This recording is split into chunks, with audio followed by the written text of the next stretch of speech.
how do you think we as Chinese and the Chinese government can help maybe remind the Japanese people and the Japanese government a bit better what they have done in history?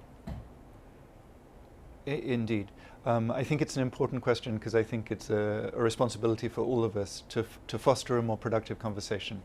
I think on the narrow issue of Mr. Motoda and his hotels, I would not stay there. Again, I would treat him as a businessman. I would not treat him as a historian.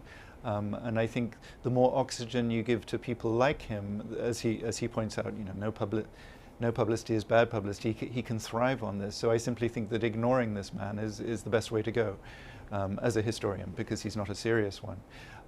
But on the other hand, I think we do have to make moves to learn more about history from other people's perspectives.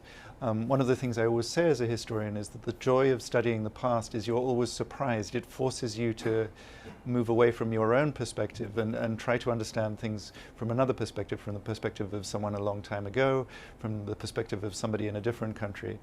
And one of the things we learn in history is there is always going to be more than one perspective on an event. In the case of the Nanjing massacre, the basic facts are known. The numbers are in dispute because the records are so fragmentary. But I think we have to make efforts to reach beyond the communities within which we're comfortable if we're going to use the study of the past to build a better present and a better future. I think it's a very simple lesson in some ways.